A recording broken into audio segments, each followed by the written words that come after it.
Good morning, ladies and gentlemen, and welcome to the Planes of Fame Air Museum's Living History Flying Day for April 2019, featuring the Lockheed P-38 Lightning. Our first guest speaker is the president of the 475th Fighter Group Foundation. Please welcome Mr. Brad Ball.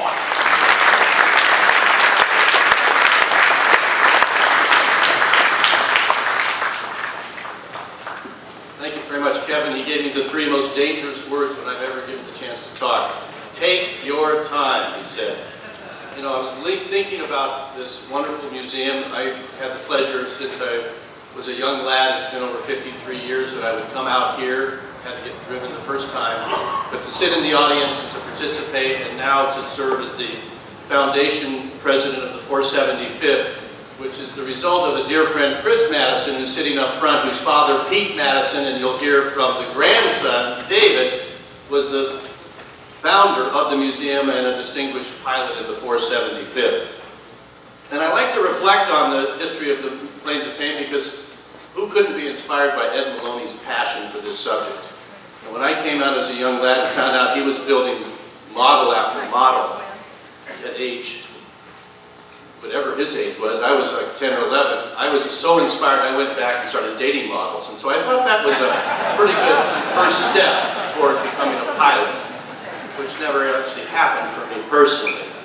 But you know, one thing about pilots, and particularly fighter pilots, they're probably the most competitive group in the world.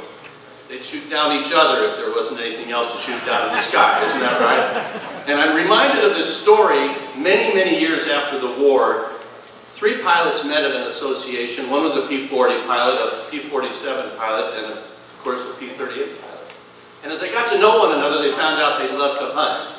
They had prize hunting dogs, and one proposed, why don't we go on a hunting trip and see who's got the smartest hunting dog? So, sure enough, about a month later, they're out hunting. They set up their camp. The P-40 pilot gets the first shot. The duck flies over. He shoots that duck. It hits the ground. His dog goes and gets it, brings it back to its owner, sets up the camp, sautés the duck, and serves it to the other man. And the guy goes, now that's a hunting dog. The P-47 pilot saw that he had become a surgeon, and he decided to show off his dog, shoots two ducks in the air. One comes down and still alive, the other is dead. The dog goes out and gets the dead duck, opens it up, transplants the heart from the live duck into the other one, and out it flies. And his owner says, now that's a hunting dog.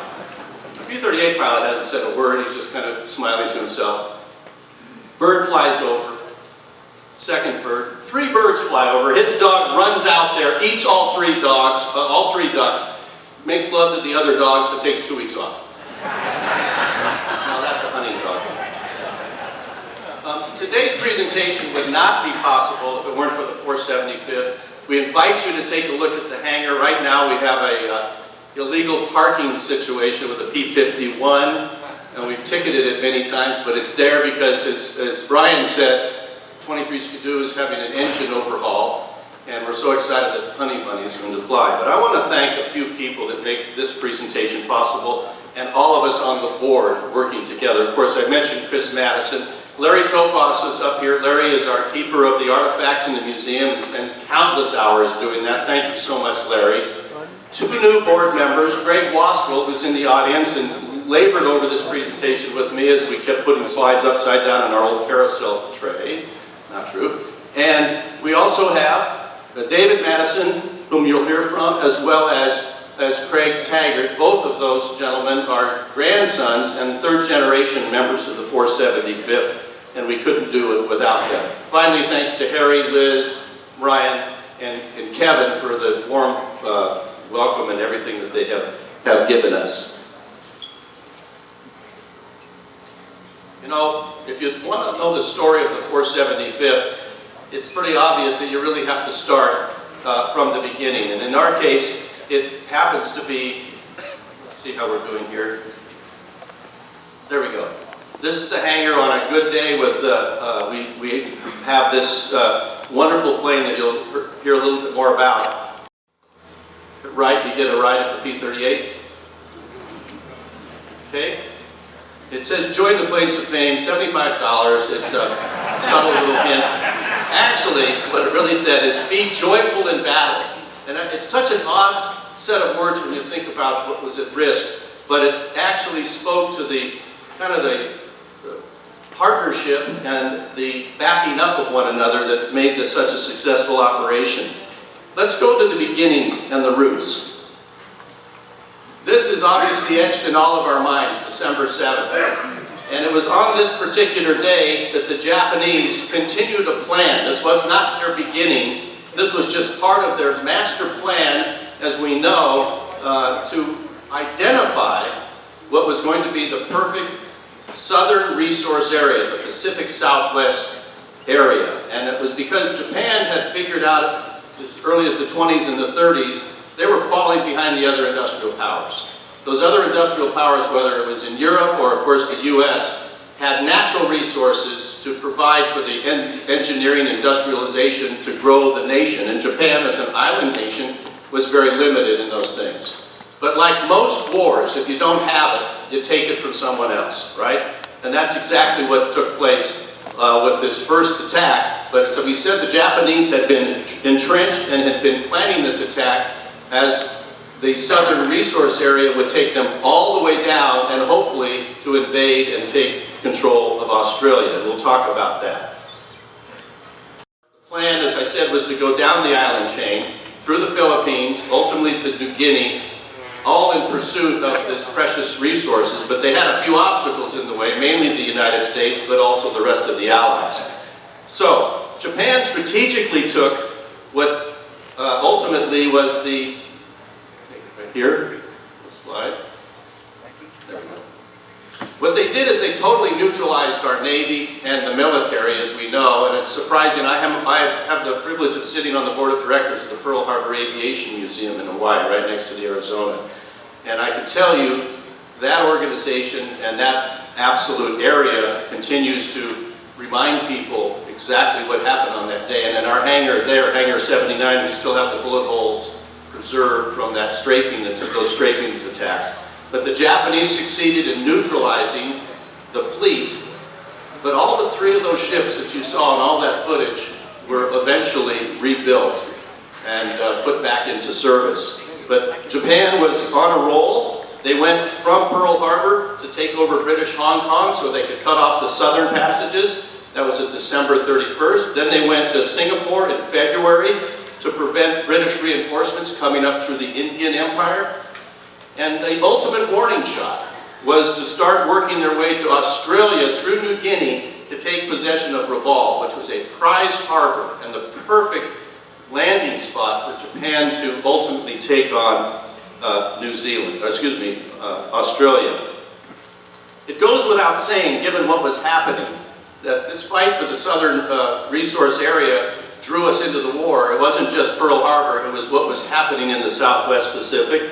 And we as a nation were desperate. You know, we were fighting two wars. There was always a fight between the military leadership who was going to get the equipment needed given what was at stake. But we were caught off guard, as we know. And what ultimately ended up happening is that MacArthur, when the Philippines fell, went all the way back to Australia as the chief commander. And it was very obvious that some serious changes in strategy had to take place. At that point, Japan was not done. It was only 7 months after Pearl Harbor that their next big event, even bigger than, say, the Coral Sea, which happened a couple months prior, was to take out Midway. Because if they could get Midway, they could go back into Japan, into Hawaii, and occupy Hawaii, and send the United States back to the West Coast. That was the plan. The ultimate fight at Midway, as you know, was successful because, one, we broke the code. Two, Chester Nimitz was a smart admiral and knew exactly what kind of strategies to put in place. And Yamamoto was a bit cocky and thought they were invincible. They even had a diversionary plan up to Alaska, the Aleutian Islands, in order to draw the Navy, every ship they could possibly draw out of Pearl, so they could finally sink the rest of the fleet.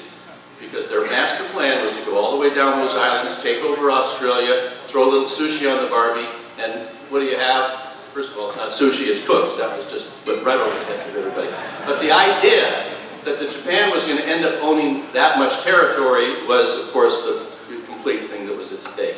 Now these were scary times for all of us, all of the country, but Midway was the turning point, the beginnings of the turning point, but a lot of casualties were going to follow. And when you think back on our history, we think the war in the Pacific was about the Marines landing and taking over all of the different Japanese compounds.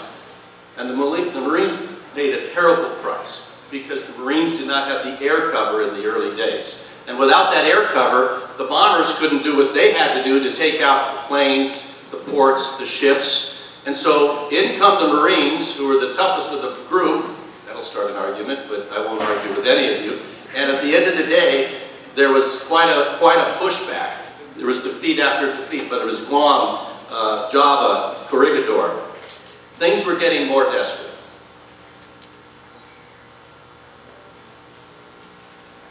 Two Little Raiders was a shot in the arm. Yeah, it was a feel-good, but it really said to the Japanese nation and the leadership, you're invincible, you're not invincible. We can get back and bomb on your homeland. And as that took place and set up what was then the Battle of Midway, the Japanese had to determine, is their game plan working? And they were already prepared to take Port Moresby and into Rabaul when they lost at the Midway. So that delayed them quite a bit. They had to go to Plan B, and a lot of their resources, as happens in war, were reallocated. These scary times, however, only made our resolve that much stronger. After Midway, and it looked as though the tide was turning, our bombers went back into action. Primarily 24 and 25s were the primary bombers, but they were flying relatively without escorts because they had two basic aircraft, the P-40, beautiful example right out the door, and the P-36A. Those aircraft, as cool as they were as kids to see, let's just take a look, they couldn't hang with the A6M Japanese Zero. I mean, when you look at what that airplane could do compared to the 40s and the 36s, it's amazing our guys were able to do what they did with some of those 36s, a couple of them, but more of the Brewsters and others at Midway. But our green pilots and obsolete aircraft had one other thing going for them. You know, we were the defenders and we were not going to give up. So the urgency of the situation, which was how do we take on Japan? How do we get enough equipment in the hands of our fighters, men and women, and especially the supply chain? How do we get enough of that in order to win a battle? We had to win a battle to keep this going. Midway was an unbelievable turning point, and it was ranked the second out of the top 20 battles of World War II. By the way, Normandy was the third most critical battle. Midway was the second. Stalingrad was the first, believe it or not. Well, along comes an amazing general. His father said to him, George, you're a little guy, and you've got to remember that if you ever go after a big fella, you're going to need to carry a brick in each hand. Well, that's what MacArthur liked about him, because MacArthur didn't want anybody BSing him. He said it like it was, and it was McKinney who played the cards of why this aircraft, the P-38, was brought into service. It played such an important role, as you're about to hear, that in the case of the green pilots and the obsolete aircraft, we could regain control of the sky. And I don't have to tell this audience, if you don't control the sky, you don't control the ground. It's that simple. So with the advent on the ground, you'll see that picture on the right there. You see some P-39s, which were also part of the fighter planes that did what they could. But it was not enough given the speed, maneuverability, and even the range of the A6. Kenny, as I mentioned, had this skill of knowing aircraft. Not only was he a World War I aviator, but in the years between the war, he worked and oversaw major contractors on all the various developments aeronautically from a military standpoint. So he was so prepared to fight and to work with Hap Arnold to get the P-38 where it needed to do its best work over there. He was so successful, in fact, when they called a special meeting in Washington, D.C., and they basically said, what do we do about the challenges in the southwest region? He said, if you give me P-38s, I'll give you air control. Of course, you remember the phrase. Well, it was later found out that what MacArthur said was, "I shall return with P-38s in the 475th." A little unknown part of the history. I don't know how this stuff slips through. So we know one thing. Kenny was the right man for the job. He had those two bricks in his hands, and the P-38 was the right plane for the mission. It was, without question, the plane that started to change the odds. And let's just listen to this one little factoid, if you will. In the expanse of the Pacific Ocean range was a critical factor. These islands were hundreds of miles apart. The Zero and the Lightning both met those requirements, often flying 1,000-mile round-trip missions. But when the fighters met, the differences were startling. A loaded Japanese Zero A6 was weighing in at 5,300 pounds, and it possessed less than half the wing loading of an empty 12,800-pound P-38L, giving the Japanese unexcelled maneuverability. However, the Lightning could beat the Zero in a sustained climb, and of course firepower and ultimately range. So here you had the heavyweight against the lightweight boxers going at it. And as I was reviewing this part of history, I thought it would be appropriate to have you visualize the brackets in the March Madness. Okay, it starts with 64 teams, right? And if you look at all those brackets a few weeks back until what happens today, and I guess Tuesday's the final, each one of those is a skirmish between the Japanese in one part of the Southwest Pacific and the US, the Allies. And as their battles are being fought, ultimately one of those teams is going to win. We know how the outcome came about, but those 2 weeks in basketball turned out to be 4.5 years and a lot of casualties. One of the data points that sort of surprised me, the casualties of air pilots, bombardiers, and fighters in Europe during that battle, I believe, and correct me if I'm wrong, Kevin, was something in the 12,000 pilot range, 12 air crew in Europe, and about 4,600 in the Pacific battles. I make them up, but they sound believable. And yeah, Chris, are we close? Yeah, but the ultimate issue was, of course, that bombers really came into real play in New Guinea to take out the airfields and what have you, and of course what ultimately happened in destroying as much of Japan and finally the surrender bombs. So let's take a quick minute here and take a look at just a little overview. Let's see if this works, Dirk. And one more. Okay. Go ahead. Thank you. The official history of the 475th Fighter Group states that the urgent necessities of war brought it into existence. It grew up and thrived on combat. Its performance has justified its existence. Perhaps that one statement accurately summarizes the subsequent history of the 475th Fighter Group. It was born on the exigencies of the New Guinea Air War. Its pilots were the most daring, aggressive, and well-drilled in the Southwest Pacific. And it carved an impressive record from the time that it entered combat. Retired Air Force Colonel Perry Dahl, a young 19-year-old lieutenant and fighter ace during the war, describes his and a fellow pilot's introduction into the 432nd Squadron of the 475th. We reported to this commander, and he looked at Joe, and then he looked at me. You know, I'm all of 5'5", you know, and weighed 130 pounds or something, and Joe was all white-haired. And I looked like maybe 14 or 15. And his remarks, of course, were, thank God, they're sending us old men and kids.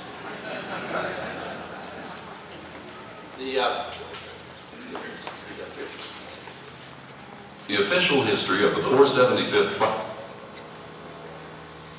One thing that took place once Kenny got his P-38s is he now needed the best of to fly them. And because the 5th Air Force had been in that part of the world fighting the early battles, they were finding out who the very best Air Force pilots were, who the best fighter pilots were, and Kenny was given permission, much like Steinbrenner or even the coach or the owner of the Patriots, to handpick the very best players. They handpicked the top, and what they did is pick those guys and then fill it out with the best graduating pilots coming out of the air schools here in the U.S. Well, That earned Kenny the nickname the Glory Boys outfit, because the rest of the air crews that saw their best guys moving over to play for this, quote, professional team weren't very happy about it, but it was a critical factor in how good they were. And that's because many of these pilots, even though it was, now we're talking in the early 1943 period, already had victories in the air to their credit. I mentioned Pearl Harbor at the beginning, not just because of the obvious, but because two of the pilots in the 475th, Harry Brown and Charles McDonnell, got airborne on December 7th to respond to the Japanese. Harry had just finished gunnery school the day before, December 6th, and they would do the classic tow banners, and they would go out there and learn how to knock off these shots right off the tow banner. And when he passed that air gunnery school, he went out on the town on the night of December 6th. He went to the Waikiki Hotel, big dinner dance, had on his tuxedo, and he and a fellow pilot that passed, named Danes, partied all night. I mean, they partied until they were awoken by the blast that they thought was training, just another round of Army and Air Corps training over in the harbor. Went outside, he had his tuxedo on, just his t-shirt and his socks. He told his buddy to get in his car, and they headed to Wheeler Field, the primary field. They were strafed by a Japanese fighter doing their strafing run, got to Wheeler, saw the P-40s and the P-36s parked there, and saw them all just get riddled because they were lined up to make it so easy to get to the planes, and they didn't think that maybe lighting them up could mean you could take one or two shots and destroy the whole Air Force at that point. So they rushed to the second field where he was trained and went up in the plane, the 36, in his tuxedo, shot down 2 Cape bombers, torpedo bombers. And sadly, his partner who got airborne, was shot down by friendly fire, which happened a lot on December 7th, unfortunately. When the 475th was organized, Harry Brown, became the first pilot in the 475th to shoot down any planes under that designation, and ended up having a 3-day kill on a particular day. And Charles McDonnell became the 3rd ranking ace of the Pacific with 27, and was the commanding officer of the 475th. So, as the saying goes, on-the-job training pays off. These guys made a huge contribution, but there were a lot of guys that were handpicked from good old the 5th Air Force.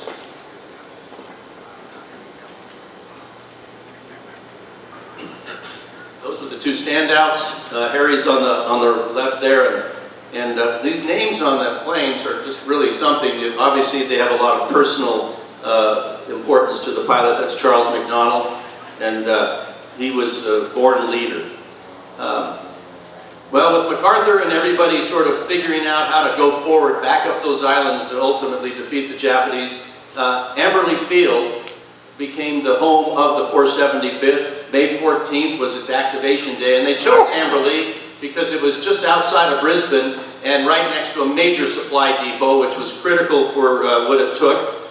And for one other reason, as Kenny said, if we had organized this out of the U.S., it might have been 1944 before these guys got activated. They had that jumping off point to go right back to Moresby and ultimately Rabaul to take on what the Japanese were doing. The fastest way to slow the Japanese down in their mission were to blow up as many aircraft as they could. And with fighter escorts and finally some supremacy in the air, the 24s and the 25s could stay on target, knock out the air bases, knock out as many planes on the ground, and give the bombers a chance to fly without getting shot down. And as you'll learn toward the end of this presentation, which is Monday night, you're going to have an amazing stat of what the 475th did, because it was, in fact, unprecedented. The two major battlegrounds, if you will, Wewak and Rabaul, and you'll hear just a little bit about that from Craig in a minute, is where the first missions for the 475th, because they were the closest major port. Japan looked at Australia as a landlocked aircraft carrier, and that property not only would provide them the resources, but give them what they needed to rebuild their forces, move back up the coast, but of course that was short-lived given the power of what the 38 did. And I just gave you a little bit on the differences between the A6 and the P-38. But during the war, another fact check for Chris, 19 variants were built, okay, from the first original up until the very end. So with each variant came new improvements in addition to important dive breaks, because this was their weakness. They were good at diving, but if they were too fast, they were really bad at pulling up. So that's a combination you don't want. What happened ultimately, though, when they got up to these many variants later in the war and even at this time, is that weight started to become a factor, and yet the firepower, the flying ability, Pete Madison even said that given the skills of the pilots, if they had been given A6s and the enemy had the P-38, they believe they still would have beaten them. So these guys knew what they were doing, they were confident, they had some experience, and ultimately the Battle of Rabaul became the one that had to take place because that stronghold is where the Japanese were. What I'd love to do right now, after we get through this slide, you can see some 25s in formation there, and you take a look at that harbor shot because it's going to be reminiscent of what David Madison talks about when he follows Craig. But I'd like to introduce Craig Taggart, whose grandfather, Vince Elliott, was a member of the 31st and had incredible success. Please welcome another third-generation member of the 475th, Craig Taggart.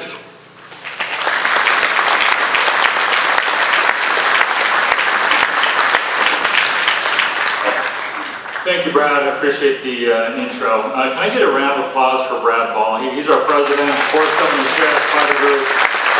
The guy puts in hours of his time to support this foundation, and it's really amazing what he does, and you can tell the energy that he has in his voice and the passion that he has for the 475th Fighter Group and the foundation. It's been here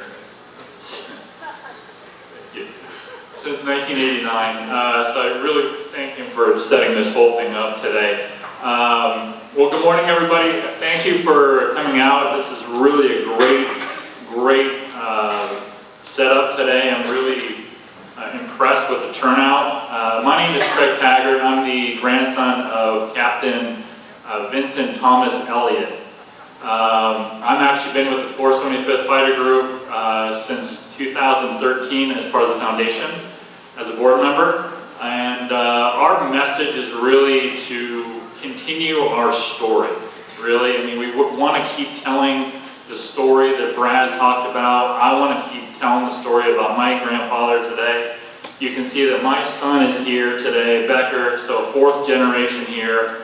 So it's really about, keeping the story alive of what these guys really did and really changed the battle in the South Pacific. And as Brad alluded to in the slides, and I'll get to that great picture of my grandfather right there in flight school.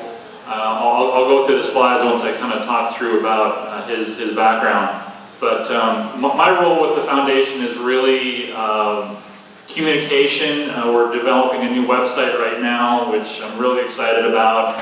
A lot of new content. We have a really strong relationship now with the Plains of Fame, which, as Brad alluded to, is really probably one of the best, strongest in the United States now. I mean, just the amount of work and hours and the volunteers here really do a phenomenal job. I've been coming here, and I'm 45 years old. I might be one of the youngest guys in the room, I'm not sure. No offense, but I've been coming here since the 80s. My dad used to bring me out here.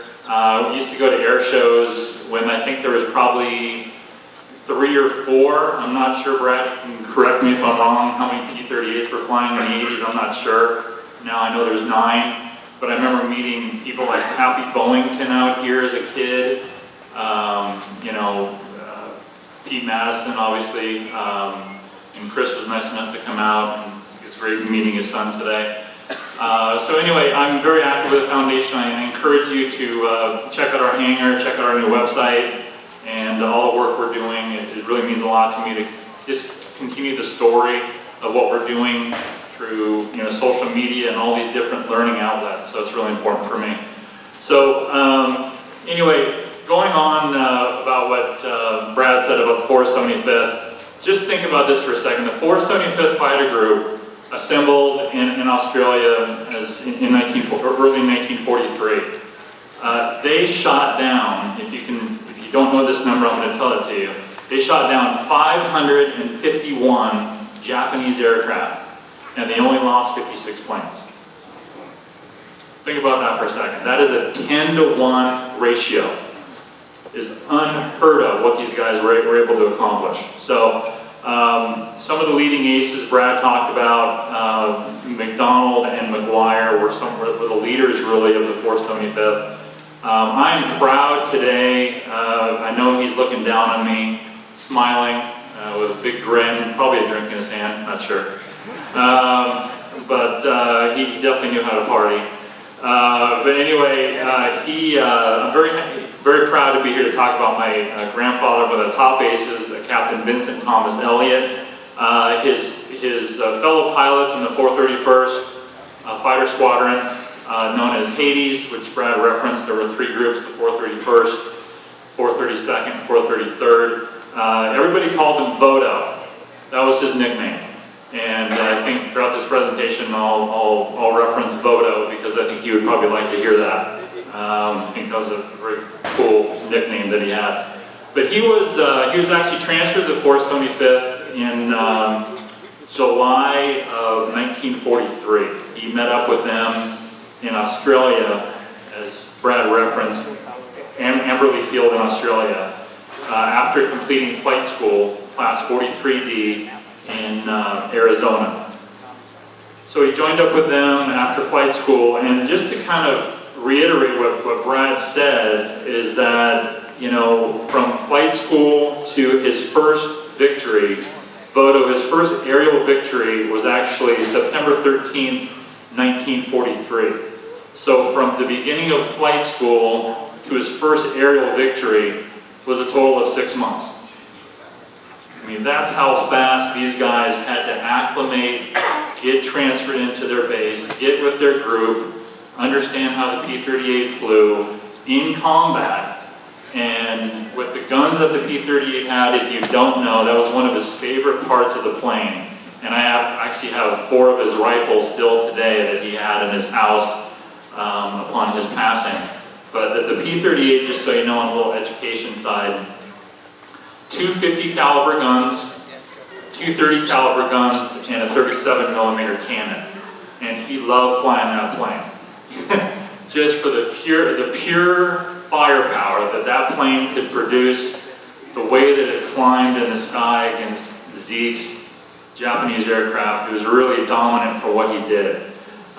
He actually went on, became an ace a short time later, and that was what was referenced earlier in the Battle of Rabaul and Wewak. He actually downed a Zeke and a Hemp, and that was on October 24th, 1943. So again, just to reference time, how dominant the plane was, and I like to think how good a pilot Vodo was, and that he became an ace on that day with his 5th aerial victory.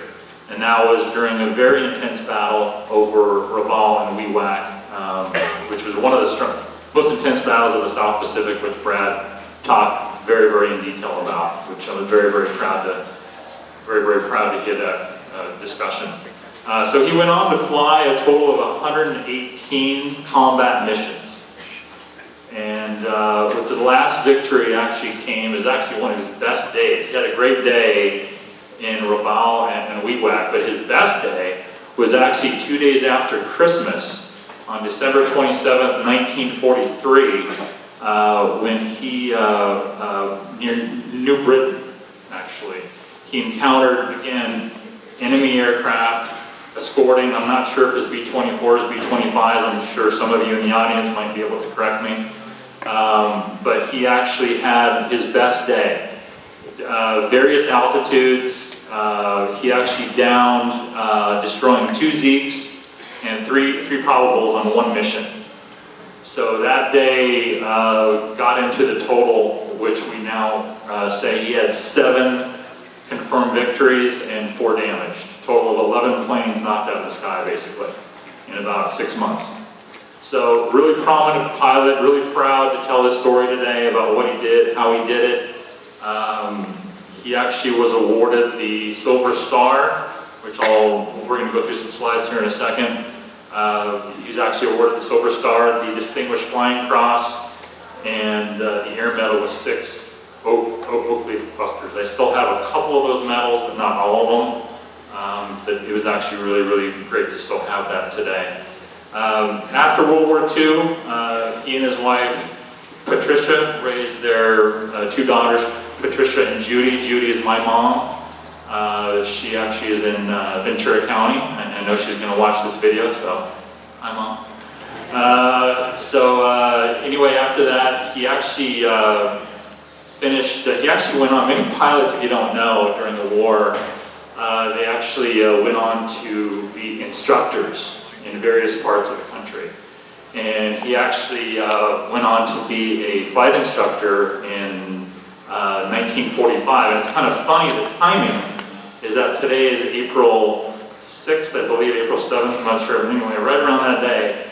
It was 74 years ago to the day that he finished flight school to be an instructor. I thought the timing was kind of interesting, but I'm speaking on the same day that he finished that school, so kind of an interesting timing.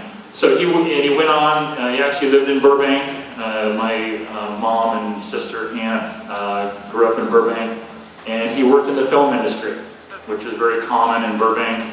And our president, actually, Brad Ball, is very familiar with that industry, worked in that industry as well.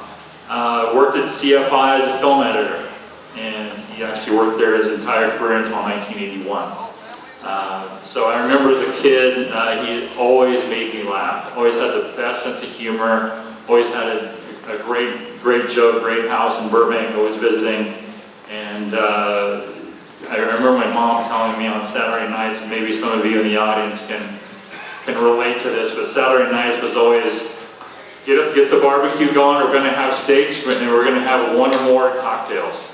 So, he knew how to party, and I knew he had a good time, have the neighbors come over, and a really fun guy to be around, from what everybody told me.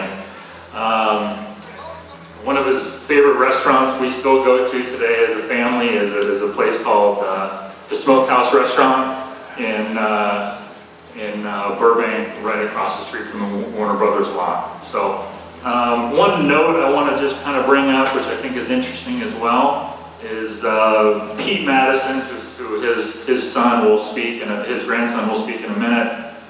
Pete Madison was actually transferred into the 475th after Bodo, my grandfather, and and he was actually interesting because he actually flew for the 432nd Fighter Squadron. But they quickly became friends when they first met up, and my grandfather helped train him as a pilot, and they became friends for the rest of their life. And actually, Pete Madison, my grandfather unfortunately passed away due to a long-term illness in 1986, but they stayed friends ever since the war.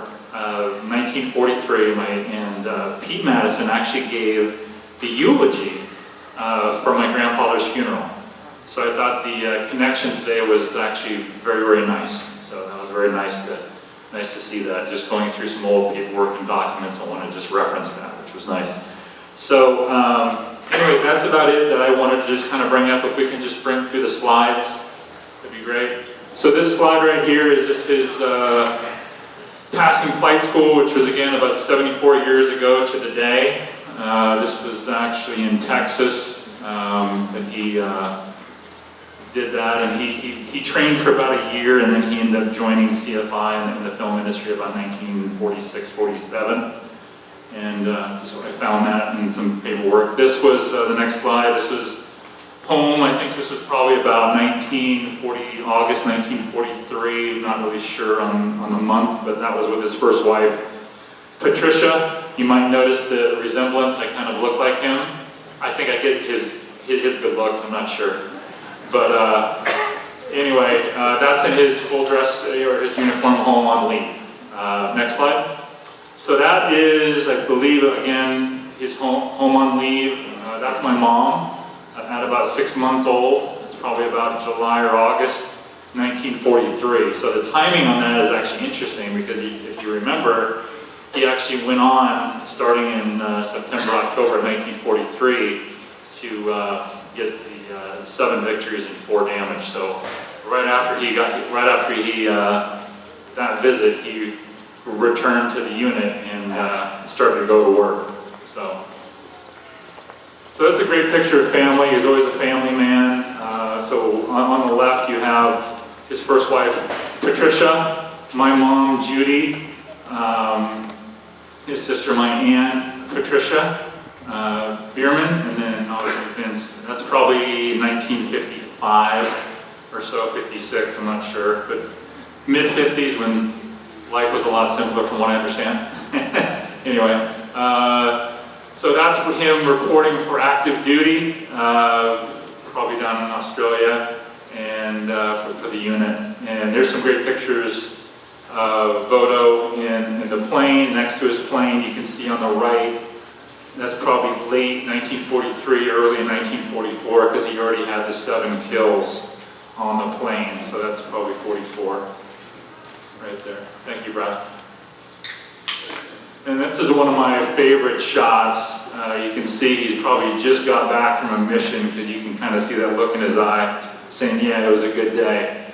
And so that's kind of the real close picture of the victories, his name, and you got the very important crew chief or crew that really supported the plane, kept the plane in the air, kept the engines running, and really helped out the war effort for all these guys that made them stay in the air and do what they did during these mini battles at all, and did a very, very good job. So this is, again, a great shot.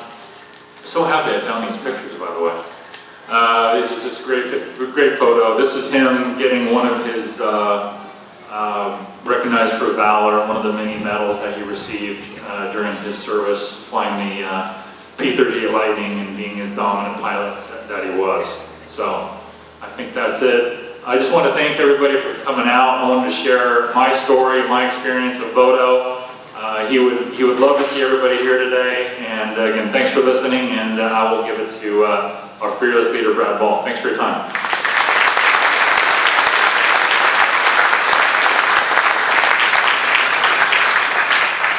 Pretty cool that the diploma date is literally within the 1-year anniversary. Thank you so much for that story and the details, Craig. Following Craig is in Burbank when a young Pete Madison went into flight training, and gosh, I think he was really 17, maybe just close to 18.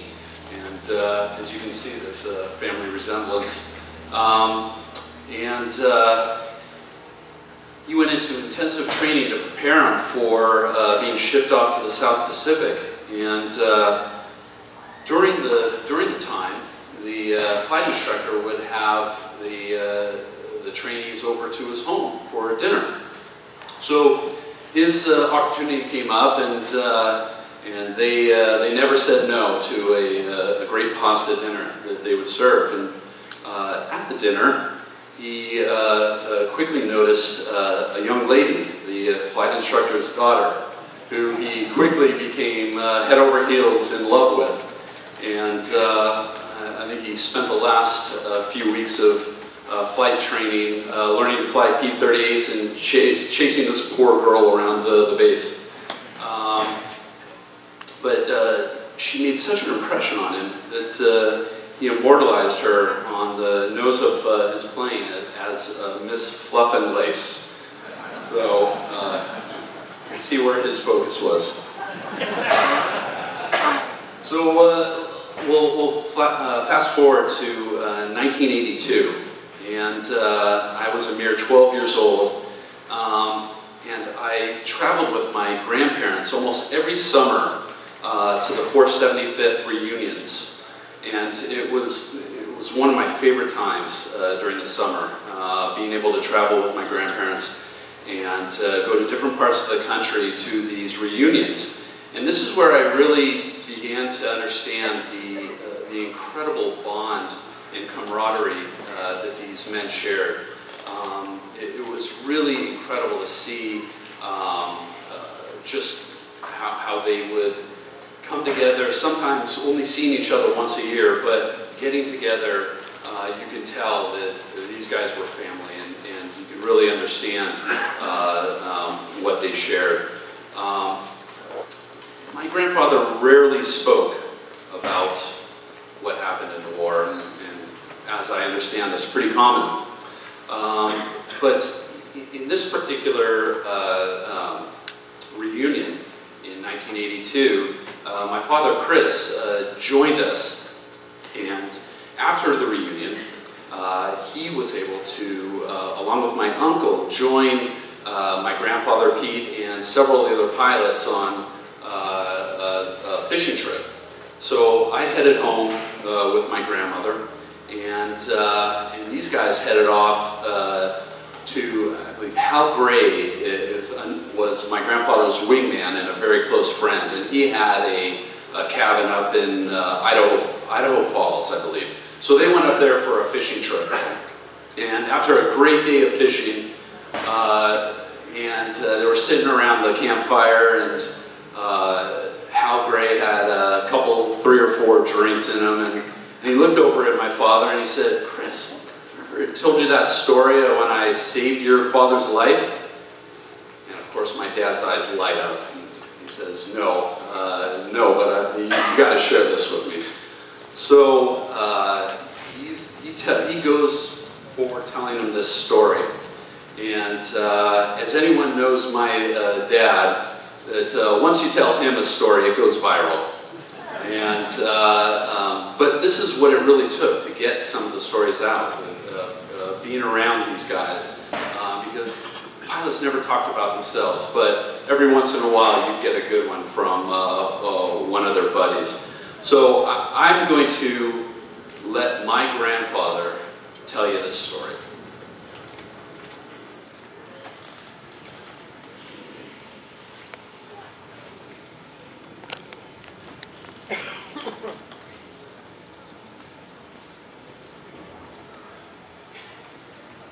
We're flying this strike into the Manaquari area. Major McGuire is leading, and there's altogether about 8 of us, of which I was somewhere back in the middle of the pack. And we circle over the field, and just a little bit of ack camp, so we stay away from that. We go out over the harbor, and Major McGuire sees some shipping down in the Manaquari harbor. So he said, let's go get it. Don't drop your belly tanks. Save what fuel you have, because after this, we'll continue on to another target and see if we can't find what we're looking for, which is aerial combat. So we start strafing these Japanese freighters down in the harbor. And we're still conscious of fuel economy. We didn't change our RPM back to what we should have, which is like 2,300 or more. That'll give you a better lift for pullout. Don't forget it, I'm a rather new pilot, in a whole scheme of things. And so I'm diving on this ship, following the leaders up ahead of me, and I'm getting hits right on the bridge of the ship, and it's just a very thrilling thing. You can see the shells impacting on that, and I'm hitting there, and I start to pull up at the last minute. And I didn't have enough recovery with the RPM there at 1600. I mushed in and hit the mast of the ship. And that mast was, about this big. I hit this with the lower part of the right engine propellers. And the first thing I did is it turned me upside down, flying away from the ship. And the propeller starts to break off. And it breaks off. I right the plane. Still have the belly tanks on, remember. And I right the plane, and the propeller continues to break off, and part of it goes through the canopy, you know, the plexiglass canopy, and smashes that, and I duck as I see it coming through, because it's going like this, you know, and I duck, and it goes through, and a piece of the plexiglass hit my head here, and put a big gash in my head, and by this time, a reflex action, which all pilots are taught, I leveled out, and I'm flying along away from the harbor, away from the ship, and as far away from all those Japanese people as I can, but I'm sinking. I've got one engine, I've got this big hole in the right engine where the propeller was, and there's a great big hole about that big, and I turned off all the power and electrical and all that, so there was no fear of that, but it didn't matter much because most of the instruments were not working. They were all beat up in this impact. But I'm sinking. I'm sinking down, and my radio's not even working well. So I can see myself going into the ocean, maybe a few miles away from Manaquari, and that was not very inviting. And so I'm flying along, and I got a message through that the guys I'm sinking. But remember this, I'm in a state of trauma, shock right now. This blood's coming down, the air is blowing in through the canopy and all of that, and the right rear vertical stabilizer was knocked off by the propeller as they went back. So I'm in big trouble. One of my very, very dear friends, who's now a Major General named Harold Gray, Hal Gray, he flew up alongside of me and caught my attention because I'm fighting to keep that plane flying. I'm only doing about 160 miles an hour where normal would have been 220, 230, and he gets my attention. He drops his tanks. I go, oh, my tanks are still on there. They're dragging me into the water. So I dropped the tanks, and I started to be able to hold my altitude, not dropping down, I'm holding. I can't climb much, but I'm holding. Okay, now here we are just outside of Manaquari. We've got about 350 miles back to base. I'm in trouble. I'm hurt, the plane is badly hurt, and I'm scared to death. So they led me back because they wouldn't let me go back as a wounded bird, because if the enemy saw me, I'd be sitting duck for them. So they led me back, and we headed back towards our base at Hollandia, and I'm drawing a lot of power on the good engine, and my fuel gauge on that engine is going down and down and down, and so I said, I'm not going to make it. In between me and the base is many, many miles of water, and even worse than that is the jungle. Because if you go down in the jungle, there's no chance of rescue. Because there's just no way to get you out. We didn't have helicopters and things of that nature. The big problem was between our location, which was along the coast of New Guinea, and Hollandia, was a large series of mountains. And they were about 5,000, 6,000, 7,000 feet, and I couldn't get up over a few hundred feet. Because if I tried to climb, I poured too much power, she'd want to roll over, or if I didn't have enough, she'd stall out. So I continued to head back, and we knew that a small island off the coast of Hollandia that had been captured by our infantry just 2 days before, called Wakde, W-A-K-D-E, was now in American hands. And it was a low island, it was off the coast where I was headed for, and I decided that's where I'm going to go, and I'll put it down on this island. Next problem is, when I get there, what am I going to do? The radio and a lot of the power systems are not working, so I can't get my wheels down, I can't get my flaps down, and I'm going to have to belly this thing, because if I try to put the wheels down and then they're hanging up, I'm going to crash, because there wasn't enough power to carry the wheels, the drag, and a big hole in the engine. So I decided to do a belly in. And so we finally got there after about 3 hours or so of this single engine trauma, and I circle the island once, and it's a small island about the size of Catalina, and I see the runway and I get lined up on it, and in the meantime Hal Gray and Jim Moring had already landed, because if I bust up the runway they don't want me stuck up in the air, so they land and get off to the side, and I come in and I start to lower the speed down and flare out and everything. And I wanted to do it far down at the end of the runway so that anybody coming behind me would have room to land. But finally, I touched down on the belly, and she skidded for yards and yards and hundreds of yards. I can't tell you how far, but the coral dust in the back is flying up, and the sparks are flying. I've got all the things turned off now that would cause a big problem. And I finally come to rest at the end of the runway. And everything stopped, the dust has started to settle, the dust that was in the cockpit is all settling down. I'm sitting there, and frankly, extreme state of confusion. But we were taught one thing: when you land, the first thing you do when you land, you pull out the Form 5 down here, and you fill out that, and you say, mission so-and-so, and etc. What's wrong with the airplane? And I'm sitting there, all of this is in a matter of a few seconds, you know, and I'm sitting there, maybe half a minute or a minute. And Hal Gray and Jim Mooring, who had already landed, they kept running on, and I'm sitting there and said, get out of the plane, it's going to blow up. Catch fire and blow up. So I dropped the Form 5, I crawled out of the cockpit, out of the wing, and dropped down, and that's the end of the story.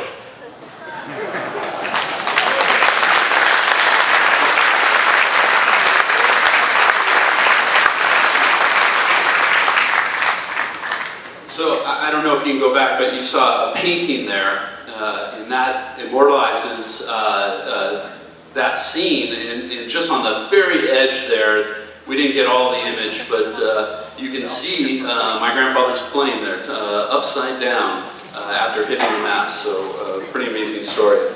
And at a later time, there was a quote that came out, and I'll read it to you from my grandfather. And it says, there I was, 50 feet off the deck, upside down. My engine is hanging out, and blood, all mine, is all over the place. Am I downhearted? Am I in a state of despair? Am I ready to give up? Yes. So, pretty amazing. And this is at 18 years old. I look back at what I was doing at 18 years old, and it's a pretty different picture. And for those of you who are curious, Miss Fluff and Lace, that was my grandmother.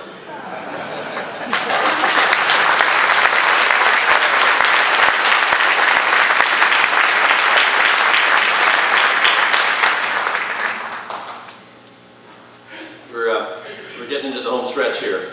You know, hearing Pete tell the story about writing in his log if there was any issues with the airplane makes me feel a lot better about what I didn't report with that Hertz I returned last week. The story of Pete Madison, story of Vince Elliott are just two of the really hundreds of stories that these men and their ground crews would relate if they were all with us today. And in a minute you're going to hear a really fun, quick little quote from P.J. Dahl, who I spoke to a couple of days ago. P.J. just turned 96. P.J. has 9 kills to his credit, and he, as he has said many, many times, during his missions, he actually destroyed, bailed out of, or crashed 4 P-38s. And his commanding officer, McDonald, said, one more and you're a Japanese ace. So I thought that was a pretty smart comment to really get him to think about the damage he's doing to our own Air Force. 86 years old, he is having his knee replaced May 1st. So we want you to please sign up for our newsletters and bathroom cleaning tools that we now market. No, not true. But we'd really like you to sign up to become part of the foundation, and we'll do that at the end. But as you're about to hear, we had a very interesting visit in this fighter group.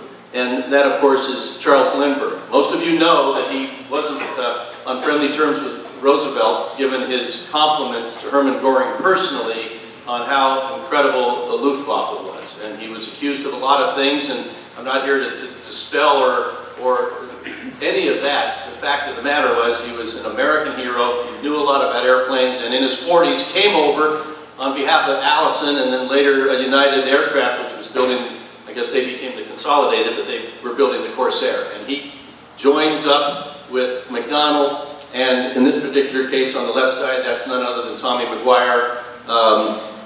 And he said, I'm here to take some operational flights so I can see firsthand how this twin-engine fighter, the only one of its kind that the Air Force had, that the U.S. was building, how it performs. And he would get up early every morning in order to join the missions as an observer, as they say. Of course, he was a trigger-happy observer. He learned from the aces because they were a little bit concerned. You got these 18 and 21-year-old guys with a 40-year-old hero about ready to go up in combat.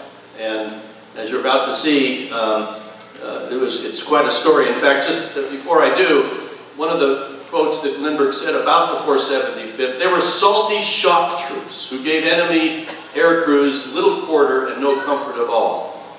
Their hustle and gaudy paint jobs on the nose art, apparently Lindbergh was not a fan of some of the adorned paintings on the noses of the P-38s. Those were the scourge of the Japanese.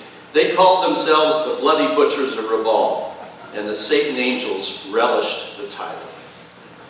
We'll roll there, and we'll roll this. Sometimes some unusual people performed with the 475th. One special person showed up in July 1944 and flew with them through August of the same year. Colonel MacDonald thought this unusual person was familiar to him, but he did not think it could be the person that stuck out in his mind. That person was Charles Lindbergh. Lindbergh taught the 475th members how to conserve fuel for long trips and accompanied them on many trips, showing them that his system worked. Lieutenant William Jekyll remembers having Lindbergh flying in his formation. Let's get his impression of this unusual man. Yes, I remember Lindbergh very well, so I couldn't believe it when we had Lindbergh there. And to say that, like for me, to say that you led the squadron with Lindbergh behind you, when you talk about most memorable occasions, that's probably the most memorable thing when you think of flying a P-38, is flying and knowing that Colonel Lindbergh is behind you somewhere in this flight, headed off to the Helmer Harris or wherever we were going. Yes, most memorable.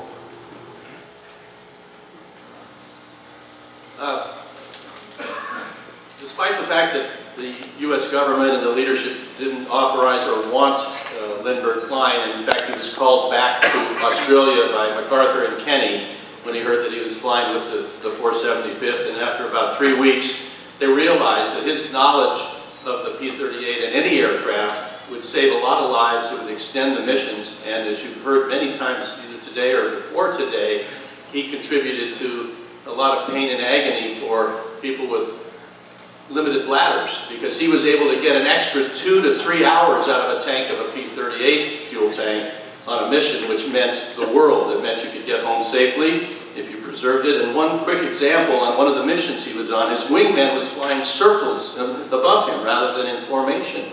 And he radioed to him, he said, the wingman said, I'm sorry, I'm low on fuel, I've got to get back. And the second one said, I'm low on fuel, I've got to get back. And that's when Lindbergh said, listen guys, take your engines down to 1600 RPMs. Stay loose enough speed-wise to form a loose formation, not a tight formation. And, you know, keep that on an auto lean setting. So he was directing them on how to do this. When they landed from that mission, the guy that was out of fuel had 70 gallons remaining. Lindbergh landed, remember they took off at the same time, same engines, same fuel tanks. He had 260 gallons left. Okay. So this was one of the reasons that Kenny said, it's okay, get back up there and do what you can. Here's a letter, you heard about Hal Gray from David Madison. This was written in 1966. It came from Darien, Connecticut, June 3rd, 1966. Dear Hal Gray, on returning last night from an airline business trip in Europe, I found the piles of accumulated mail, the communications addressed to all Satan's angels. I feel highly honored to be included in this as an honorary member, although I feel myself I feel less of a member given my skills compared to yours, but it's a significant honor to have flown and fought with the 475th. I flew more combat missions with the 475th than any other group during World War II, for a total of 25 missions. It will forever stick in my mind with appreciation and best wishes from Charles Lindbergh in 1966. And we have the signed letter if you'd like to take a look.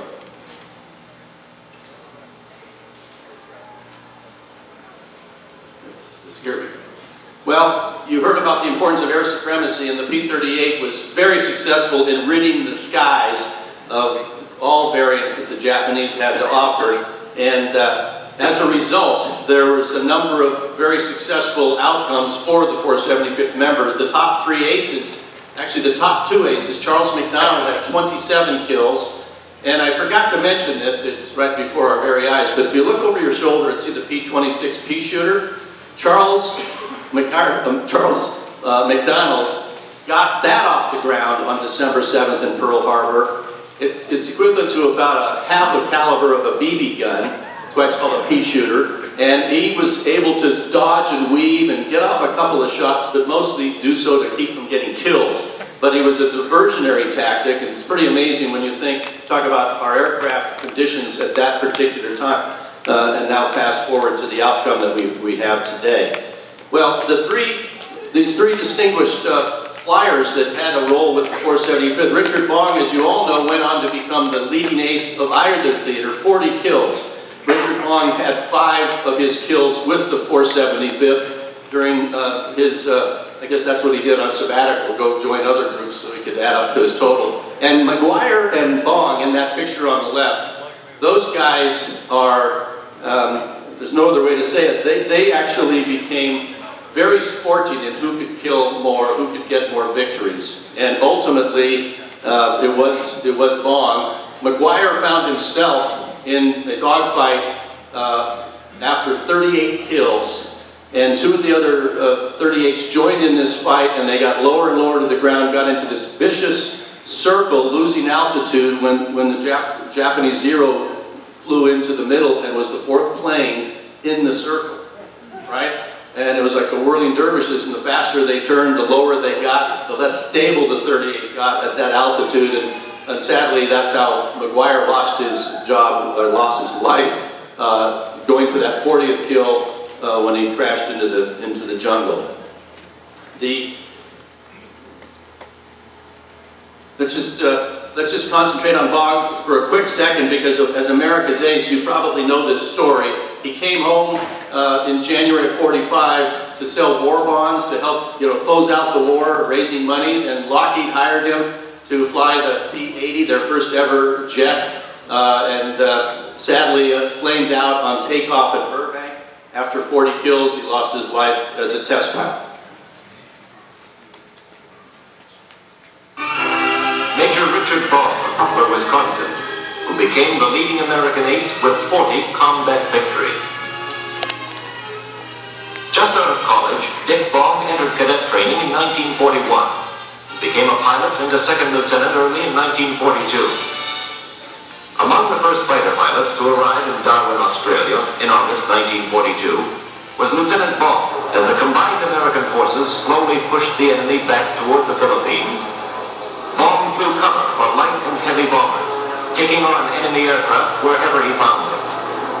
With 28 confirmed combat victories, Dick Bong returned to the United States for advanced gunnery training in April 1944. Soon he was back in Australia as a gunnery instructor for 5th Air Force fighter pilots. By this time, the battle for Leyte was going on, and even while the naval fighting continued, work was rushed to put its airstrips back into shape to receive fighter planes. Enemy aircraft, based on the west coast of Leyte, raided day and night. Dick Bong was there, flying missions every day and winning more victories.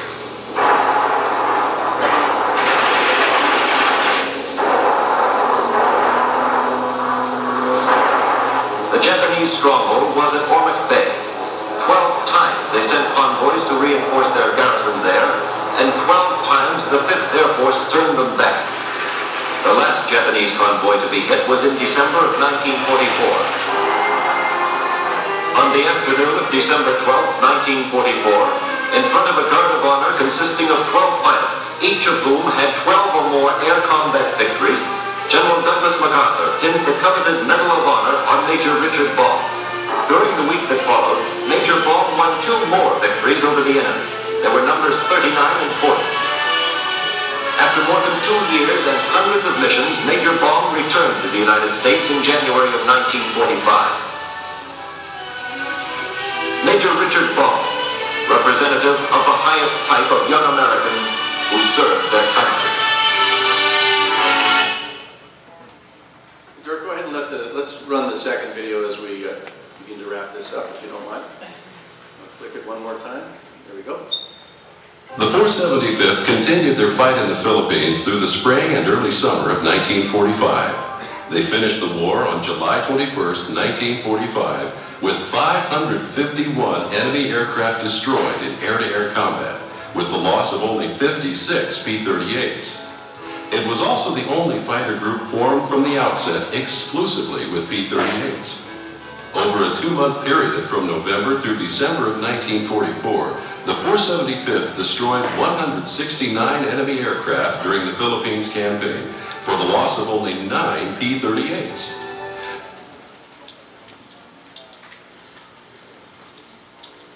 As I wrap up, I'd like to really conclude by saying that today's mission of the 475th is our legacy. And it's a legacy that all veterans groups have and have worked to maintain. Some have had more success than others.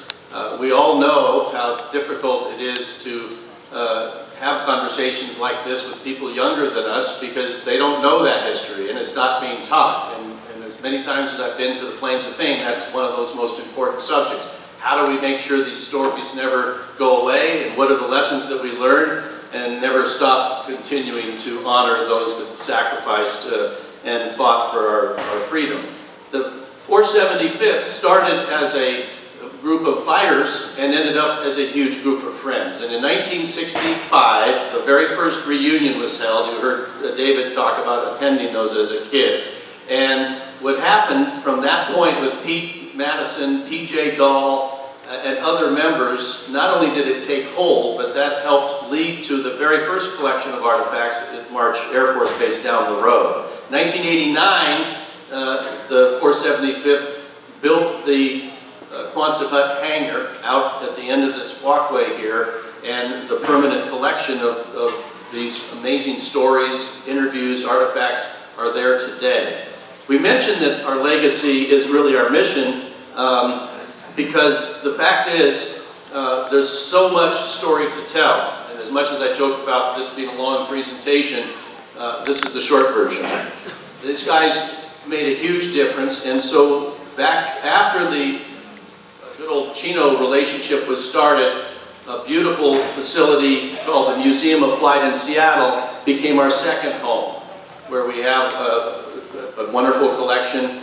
And finally, in 2016, after a bit of preparation and a lot of work, we joined the Pacific Aviation Museum, now called the Pearl Harbor Aviation Museum, right inside the hangars that have the bullet holes, to honor the 475th and particularly the original pilots that got off the ground. And we're proud of this because if your mission is your legacy, you've got to tell people about it. You've got to communicate. And we are getting in front of just under a couple million people a year across the 3 locations. You probably know Pearl Harbor is a significant tourist attraction, for lack of a better phrase. It's the #1 attraction in Hawaii, and to be one of the 4 players there, because it is Fort Island, just adds to the story capability and sharing that legacy. One thing I'd like to just do in final conclusion is to bring P.J. Dahl into this. Whoops, let me back up. To bring PJ into this presentation with a little limerick that he wrote. This is a picture of PJ. The lower right, if you can see it, is PJ, that young guy when he was starting up the ranks of his victories. And that picture with his same pose on the nose wheel was about 3 years ago.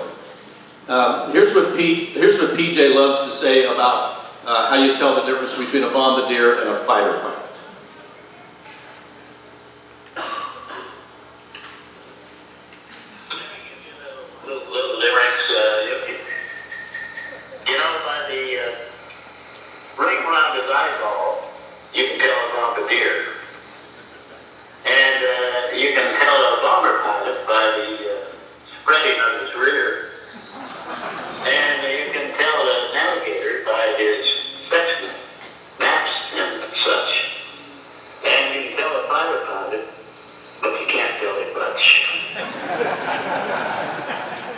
Thank you so much for your attention and for listening today, and we really invite you to give us your email address or bring your phone and shoot a QR code. We'd love you to get on our mailing list, and be part of continuing this legacy. So thank you for putting up with this and have a great afternoon. Thank you, Brad. Awesome.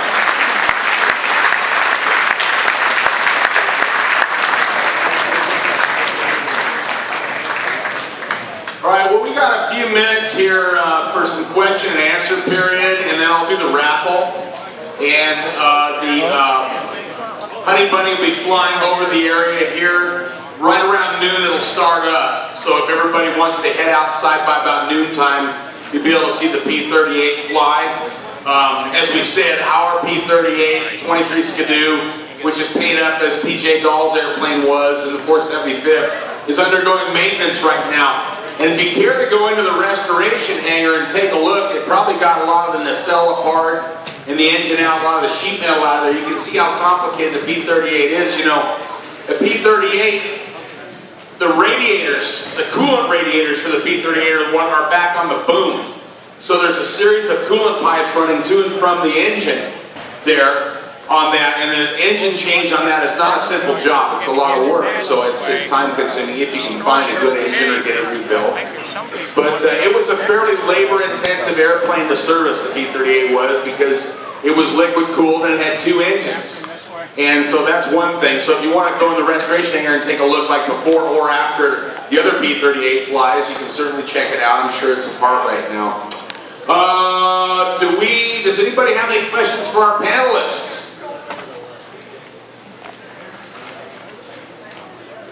Over here. The story of Tommy McGuire's loss in that left berry circle, he was trying to save his wingman, I heard, and maybe he was almost perpendicular his wings to the ground, maybe, and then he stalled out, high-speed stall or something. Is that close? He still had his tanks on. His tanks weren't jettisoned. McGuire's tanks were still on. This is what dragged him down. Yeah, he violated cardinal rules there, and that's what you paid the ultimate price for that. And he was in combat with a Key 43 Oscar, not a Zero. But anyway, yeah, that's the story of. And you know, Dick Baum, as they're talking about, you know, he was 40 victories, is our highest ace. So the day he was killed in that P-80 testing for Lockheed, the first A-bomb was dropped on Hiroshima. So he didn't survive the war either, technically. Neither one of our two top aces did. So, any other questions? Wait till the mic comes to you.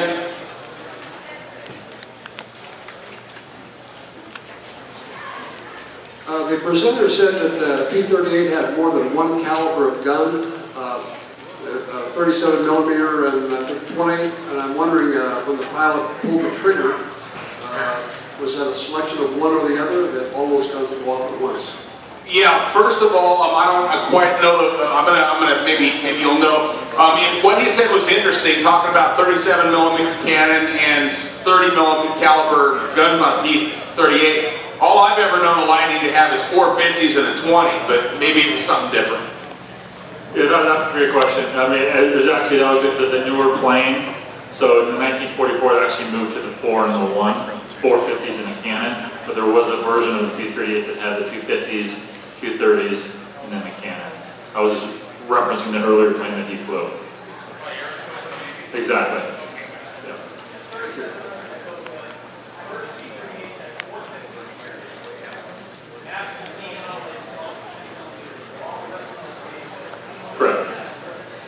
Correct, from there on. Chris, can you maybe explain how the fire control worked on that when you were selecting? The cannon, and it was actually different in a couple of different versions. You could fire the machine guns or the cannons separately. The machine guns were on a trigger. The cannons were on a button on the early ones. It was a different location, but you had to press both buttons at the same time. But you could fire them all. You could fire the cannon, you could fire the machine guns. The cannon had relatively the same trajectory as the 50 cal out to, probably 400, 500, 600 feet. Then it would drop more. So there was a little bit of difference in the two.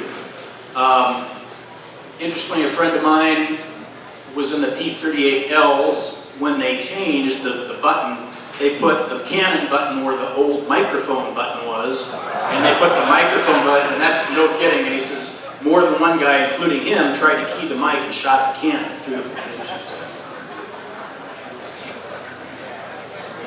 Any other questions?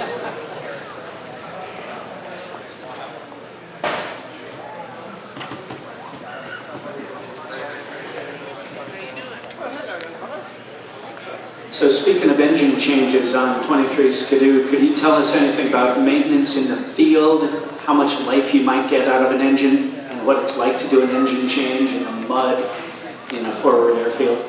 Probably a big pain in the ass. And trying to keep the parts clean is a big one, especially in the dirt and the mud and out in the rain and the tropics, obviously. And that's true in the desert, blowing sand. Because you're doing a piston change, and you got to get the rings and everything the same as anywhere else. We have records of some of our engines that were in military service, not in combat, on both the Merlin and the Allison that go anywhere from 50 hours to 150 hours between overhauls. And one of the big, in combat you probably get even less. And one of the big things is what we call cycle time, and in combat you're going from idle to full power a lot, and that's really hard on a piston engine. It's hard on jet engines, but it's very, very hard on pistons. Then if they always track war emergency power. Both the Merlin and the Allison and the Army Tech was war emergency power was extra. You had to have high octane fuel to do it. And there's a thing called a gate. There was a brass wire gate, and you went through it. Either gate didn't have that extra. You just shut the throttles up. But you had to mark it. You could only do 5 minutes at a time, and then you had a total of like 30 minutes, depending on the engine, depending on the time total. And then if you went war emergency for 30 minutes total, hold the engine. Any idea how long the turbos lived? Turbochargers, were they finicky? I'm not sure. Probably longer than the engines. But yes, they were finicky, and they had problems with the turbos as well. And the same with the B-47. They could catch on fire, the oil would sludge. They had more problems in Europe when they were on high. But the turbo superchargers had their own lubrication system. And up at high altitude, those would get cold. And, they had a lot of problems through the life and through the Allison and through the P-39s and P-38s. Well, time for one more question. Anybody? Right up here in the front row.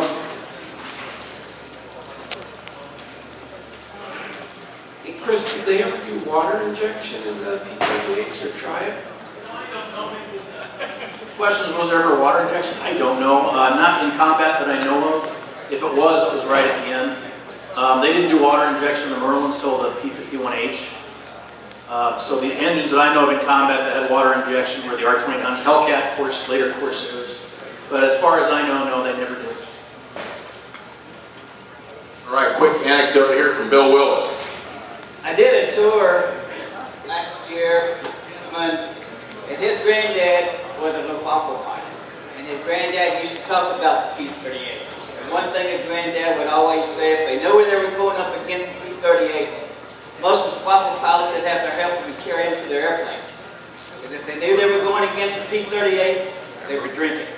That's the only way they'd go up against them.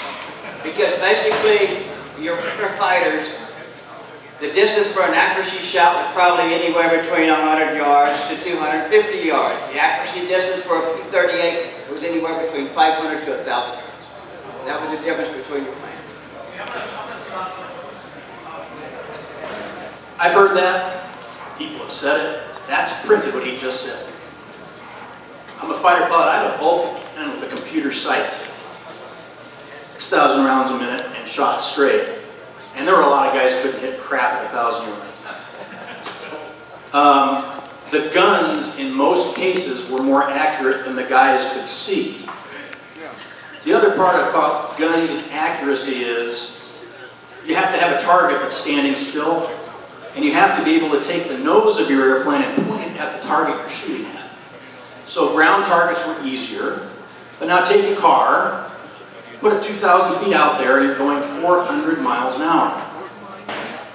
How easy is that to see? Now make that car move, how easy is that to hit? There were no computer sights, there was a dot on a reflected sight. So I kind of hear some of this stuff, and it's in a lot of the P-38, and yes, it's true.